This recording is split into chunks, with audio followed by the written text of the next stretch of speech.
Bonjour, amis de l'histoire grecque. Je poursuis le cycle consacré aux grandes figures de l'histoire hellénistique en vous parlant aujourd'hui d'Antigone II Gonatas, le roi de Macédoine, qui est considéré comme l'un des principaux épigones, soit les héritiers des Diadoques. Donc on l'appellera Gonatas pour les besoins de la vidéo. Donc il est le fils de Démétrios Poliorcète et donc le petit-fils d'Antigone le Borgne. Il accéda au trône en 277 avant notre ère, après avoir repoussé l'invasion des Celtes, et il installa durablement la dynastie Antigonide. Donc, l'origine de son épithète Gonatas n'est pas complètement établie, mais elle est probablement liée à la cité de Gonie, en Thessalie, où il serait peut-être né. Donc il ne fut pas un héros de guerre, comme purent l'être son père ou son grand-père. Ses compétences étaient principalement politiques et il préférait compter sur la ruse et la persévérance pour atteindre ses objectifs, au contraire de son grand rival Pyrrhus, le roi d'Épire, qui atteignit les sommets pour ensuite tomber de plus haut. Au début de son règne, il remporta tout de même une guerre contre une coalition de cités grecques. Et en mer Égée, il lutta activement contre les Ptolémées d'Égypte en s'alliant aux Séleucides.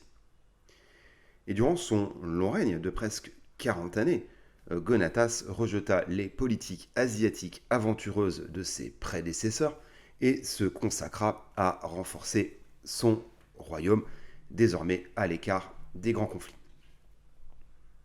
Enfin, et surtout, pourrait-on dire, il était un disciple de Zénon, le fondateur du stoïcisme.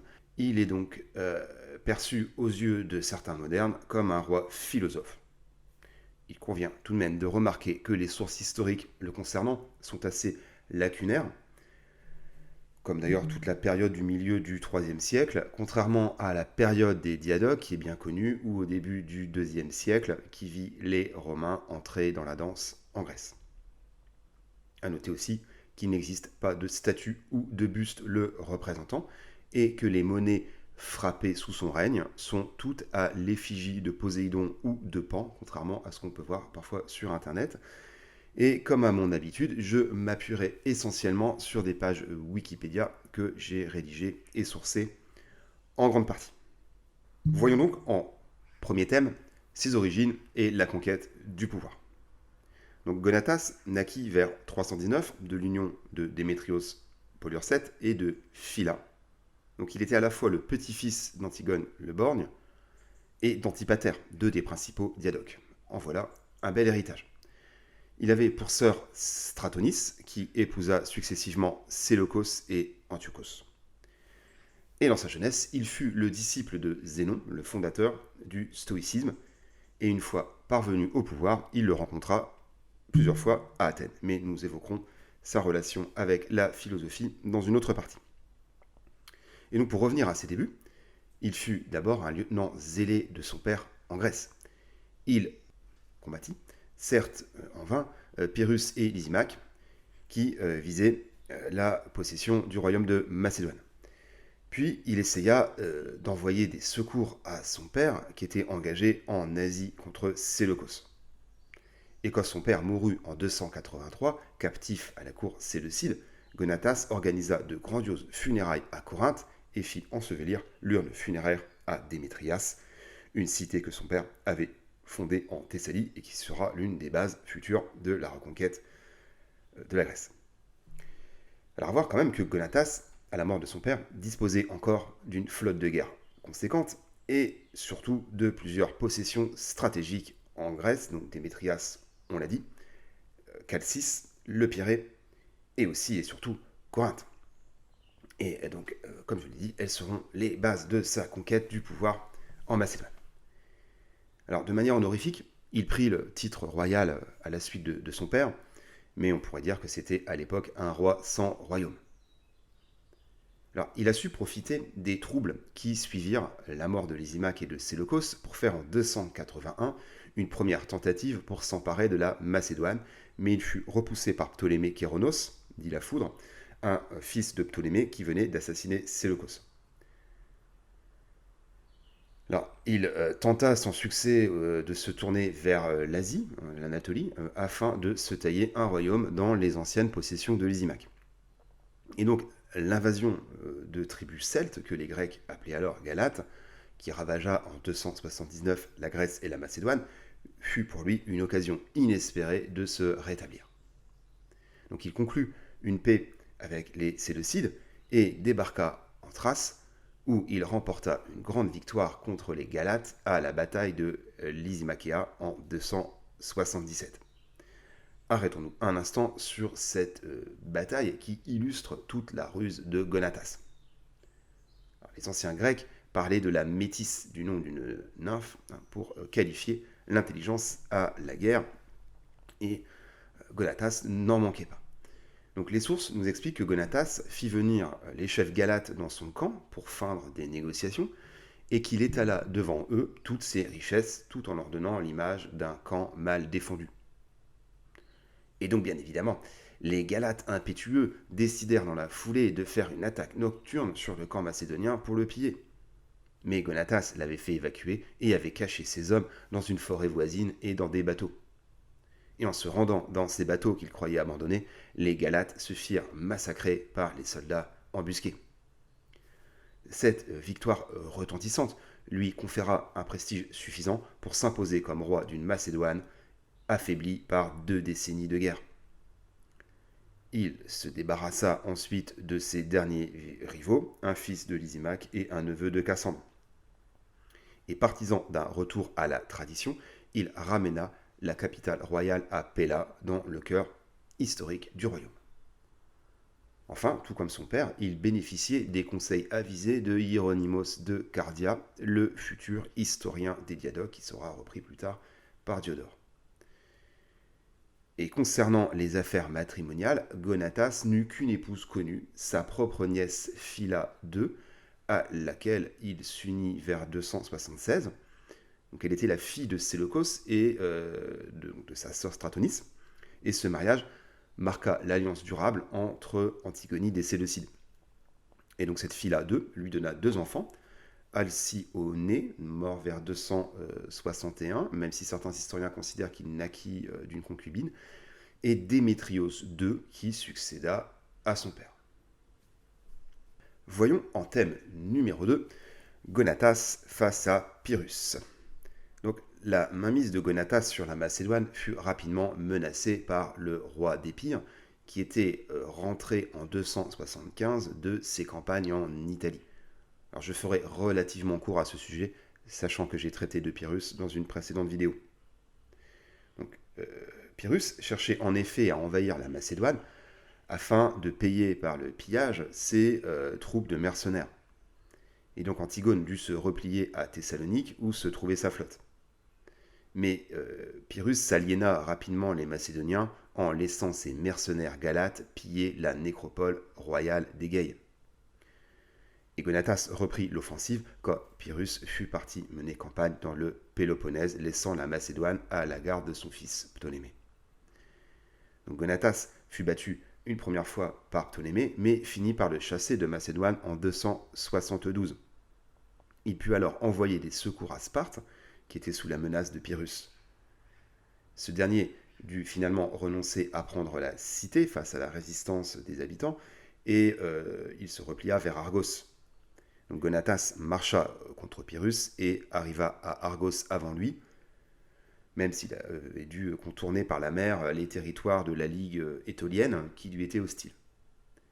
Et donc stratège prudent, Gonatas refusa d'affronter Pyrrhus en rase campagne et attendit que le roi d'Épire fût dans Argos pour intervenir.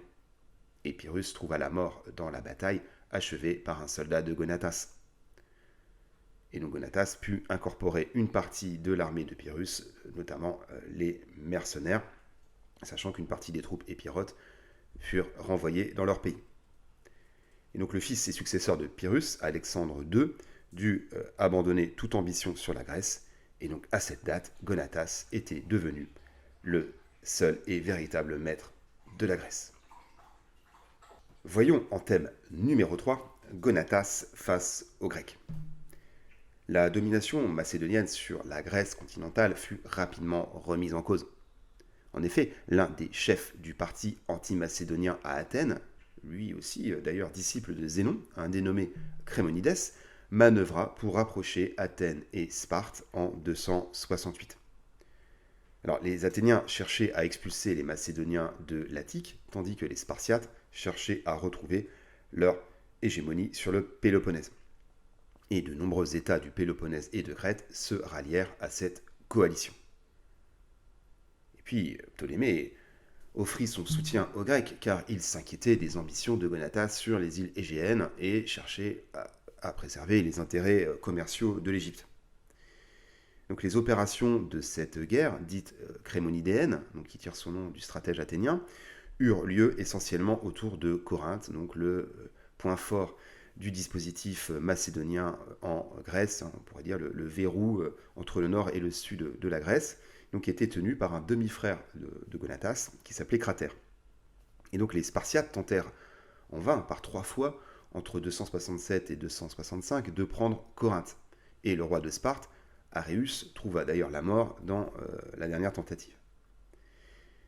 Et dans ce contexte-là, vers 262, Gonatas remporta une grande victoire navale à Kos, donc non loin de Rhodes, contre la flotte de Ptolémée II. Alors, la datation de cette bataille reste tout de même incertaine. Certains historiens modernes considèrent en effet qu'elle se déroula plutôt en 255 dans le cadre de la deuxième guerre de Syrie, durant laquelle les Antigonides soutinrent les Séleucides. Donc j'évoque cette bataille parfois méconnue dans une vidéo consacrée aux batailles justement méconnues de l'époque hellénistique, donc lien en description. Donc quoi qu'il en soit, Gonatas célébra cette victoire en offrant en dédicace son navire amiral au sanctuaire d'Apollon à Délos. A voir également que la bataille de Kos est proposée comme l'une des batailles navales prétexte à l'érection de la victoire de Samothrace, avec les batailles d'Amorgos, de Salamine de Chypre et de Chios. Gonatas put alors commencer le siège d'Athènes, qui trouva un bref répit dans une diversion causée par l'attaque en Macédoine du roi d'Épire, Alexandre II, donc le fils de Pyrrhus. Alors, Gonatas dut mener une campagne pour le chasser, avant de remettre le siège devant Athènes, qui finalement, affamé, capitula. Donc Crémonides fut quant à lui contraint de fuir en Égypte. Et Gonatas et Ptolémée II finirent par conclure un traité de paix vers 261. Et donc Athènes, le Pirée et toute l'Attique étaient désormais soumis à l'occupation macédonienne, tandis que Cratère, le demi-frère de Gonatas, devenait vice-roi de Corinthe. Et à cette date, les Lagides ne pouvaient plus s'opposer à la domination macédonienne en Grèce. À voir que cette guerre permit à la Ligue étolienne, observateur neutre des opérations, de poursuivre son expansion en Grèce centrale, où elle se posa en rivale de la Macédoine, tout en se rapprochant des Lagides. Voyons en thème numéro 4, Gonatas face à la Ligue achéenne. La décennie suivante, donc les années 240, vit Gonatas mener une politique agressive dans les îles égéennes, tandis qu'il se mêlait aux guerres entre Séleucides et Lagides, en allié des premiers. Alors, selon certaines interprétations, vers 250, une flotte lagide défie les Macédoniens, puis en 246, Antigone, Gonatas, remporta le match retour au large d'Andros en 246, dans le cadre de la troisième guerre de Syrie, donc qui opposait les deux nouveaux rois, Ptolémée III et Séleucos II. Et Gonatas célébra une nouvelle fois cette victoire en organisant 2 grandes fêtes à Délos. Alors, à voir quand même que la domination macédonienne sur la Grèce centrale fut sérieusement compromise une première fois en 249 avec la révolte de son neveu, donc Alexandre, qui était le fils donc, de Cratère, son demi-frère, à qui Gonatas avait pourtant confirmé son commandement de la garnison de Corinthe. Et donc cet Alexandre entraîna dans sa rébellion les cités d'Eubée en échange de leur liberté. Antigone dut attendre la mort donc de ce neveu, qui fut peut-être empoisonné, en 245, pour prendre le contrôle de l'Acrocorinthe à la faveur des préparatifs d'un mariage entre la veuve donc d'Alexandre et de son fils Démétrios II. Alors, les cités de B rentrèrent rapidement dans le rang. Alors, la fin du règne de Gonatas fut marquée par la montée en puissance de la Ligue achéenne. Donc, cette confédération fut fondée en 281 et réunissait à l'origine 12 cités du nord et du centre du Péloponnèse. La Ligue disposait d'une bonne armée et de stratèges de qualité. Leur premier grand fait d'armes fut en 243, lorsqu'Aratos de Sicyone parvint à s'emparer de l'Acrocorinthe aux dépens des Macédoniens par un coup de main audacieux. D'ailleurs, la vie d'Aratos fut racontée par Plutarque dans ses vies parallèles, ce qui témoigne de la renommée du personnel. Donc, par la suite, les cités de Mégare, Épidore et Trézène rejoignirent les rangs de la Ligue achéenne. Gonatas resta passif après ce revers, mais ça pourrait s'expliquer par la menace des Illyriens et des Dardaniens à la frontière nord de la Macédoine. Et donc Gonatas se contenta de faire la paix avec la Ligue étolienne, qu'il poussa ensuite à attaquer les Achéens entre 243 et 240. Gonatas mourut en 239 à l'âge de 80 ans, et son fils Démétrios II, qui était déjà associé au pouvoir depuis plusieurs années, lui succéda. Donc pour conclure rapidement au sujet de la Ligue achéenne, elle continua son expansion et finit par s'allier avec les Macédoniens contre les Spartiates, qui furent définitivement vaincus en 222 à la bataille de Sélasie. Et durant les guerres entre Macédoniens et Romains, les Achéens changèrent plusieurs fois de camp. Ils finirent par être vaincus en 146 par les Romains. Corinthe fut mise à sac et la Ligue dissoute, marquant la fin de l'indépendance de la Grèce. Voyons en thème numéro 5 ses relations avec le stoïcisme. Donc Gonatas est connu dès son époque pour son amour des arts et des lettres et pour son attachement à la philosophie stoïcienne. Il fut dans sa jeunesse, et alors que son père régnait sur la Macédoine, l'élève du philosophe Zénon, le fondateur du stoïcisme, dont la pensée eut un fort retentissement dans l'Antiquité. Donc, le terme stoïcien provient de stoa, qui désigne au départ un portique, et plus particulièrement le portique des peintures à Athènes. Donc, il s'agissait d'un portique de colonnes décoré de grandes fresques représentant des hauts faits de la guerre de Troie, des Amazones ou des guerres médiques, et c'est là que Zénon et ses disciples se réunissaient pour leurs échanges d'idées. Et donc c'est pour ça que le stoïcisme est aussi appelé la philosophie du portique. Donc présentons rapidement quelques idées fondatrices de la pensée de Zénon et du stoïcisme en général, qui reprend en partie la pensée des cyniques, donc Diogène, et celle d'Aristote. Alors, les stoïciens croient que la nature est régie par des lois divines et que pour mener une vie épanouissante, il faut vivre en harmonie avec ces lois. Et ils préconisent aussi d'accepter sereinement ce qui ne peut être changé et de faire preuve de sérénité face aux événements inévitables de la vie, ce qui a donné évidemment quelqu'un de stoïque. Et donc pour eux, la vertu, faite de sagesse, de justice, de tempérance et de courage, est la clé du bonheur. Et donc pour revenir à Gonatas, il invita régulièrement Zénon à sa cour et le rencontra à chaque fois qu'il séjournait à Athènes. Donc le biographe des philosophes, Diogène Laërce, reproduit une série de lettres échangées avec Zénon, dans lesquelles Gonatas demandait à son ancien précepteur de se présenter à sa cour pour le guider dans la conduite des affaires. Donc dans ces lettres, le roi affirme que le conduire dans le chemin de la vertu permettrait d'élever la force morale de ses sujets. Mais Zénon s'estimait trop âgé pour voyager, et il préféra envoyer à la place deux de ses meilleurs élèves, donc Persaios et Philonide. Et donc ce Persaios devint le précepteur de l'éducation d'Alcyone, donc l'un des fils d'Antigone qui mourut jeune. Et donc Persaios devint une figure importante à la cour macédonienne. Ainsi, donc après la prise de Corinthe, Gonatas le plaça à la tête de la cité et il trouva la mort en 243 lors d'une attaque menée par les Achéens.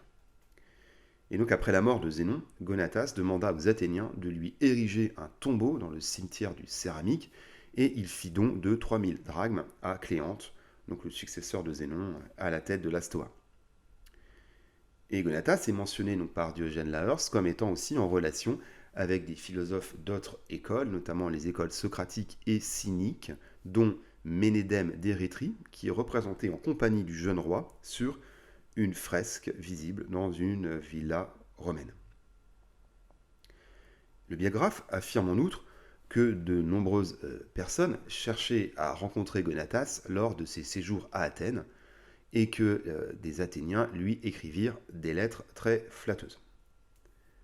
Gonatas fit par ailleurs venir à la cour de Péla des poètes renommés. Finalement, l'influence du stoïcisme sur sa politique a donné lieu à de multiples interprétations. Alors, il convient d'emblée de noter que on ne dispose pas de sources historiques spécifiques qui confirment explicitement l'influence du stoïcisme sur sa politique. Nous devons donc fournir une interprétation à la lumière des idées stoïciennes de l'époque et des actions connues de son règne. Mais il est clairement envisageable que le stoïcisme l'aurait incité à une forme de réalisme politique, à respecter les normes et les coutumes et à mettre en œuvre des politiques perçues comme justes et équitables par ses sujets. Et donc certains modernes font même de lui un roi philosophe, à l'instar de Marc Aurèle ou de Frédéric II de Prusse. Enfin, et c'est intéressant de le noter, Gonatas est mentionné dans l'édit numéro 13 d'Ashoka, donc en compagnie d'Antiochos II et de Ptolémée II notamment, comme l'un des bénéficiaires d'une mission de prosélytisme bouddhiste, donc envoyée par l'empereur Ashoka de la dynastie Maurya d'Inde. Et donc cet édit, écrit sur des stèles de pierre en langue gandhari, illustre l'étendue des relations entre les mondes indiens et hellénistiques. Voyons en dernier thème le bilan du règne. Le très long règne de Gonatas, peut-être l'un des plus longs de l'histoire de la Macédoine, fut marqué par un retour à la stabilité pour la Macédoine après des décennies de guerre et même de guerre civile. Sous sa férule, la Macédoine demeura l'État le plus puissant de Grèce, même si elle perdit son influence sur la Thrace et dans la vallée du Danube, qu'avait conquis Philippe II.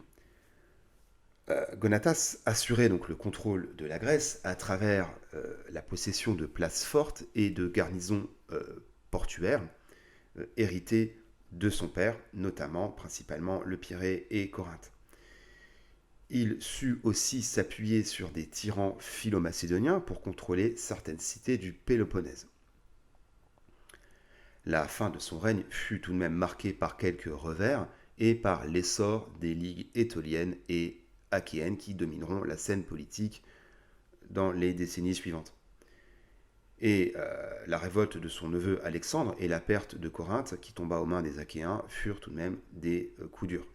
Enfin, il chercha à épargner les levées militaires à la population macédonienne et préféra avoir recours aux mercenaires galates, illyriens ou grecs. Et finalement, il mena une politique essentiellement défensive fondée sur la constitution d'un glacis protecteur et il ne cherchait pas à promouvoir la liberté des Grecs, chère à son père ou à son grand-père. Et donc concernant ses relations avec les autres États hellénistiques, il fut l'allié fidèle des Séleucides face aux Lagides, qu'il combattit plusieurs fois durant donc, la guerre crémonidéenne et durant la Troisième guerre de Syrie. Mais en dehors de ces conflits entretenus par le jeu des alliances, ses relations avec les Ptolémées furent plutôt pacifiques. Finalement, Gonatas fut l'un des très rares souverains macédoniens à mourir paisiblement dans son lit. Et rien que pour ça, il mérite de passer à la postérité. Ainsi se termine cette vidéo consacrée au roi stoïcien, en espérant qu'elle vous a plu. Merci pour vos retours, vos abonnements, et à très bientôt.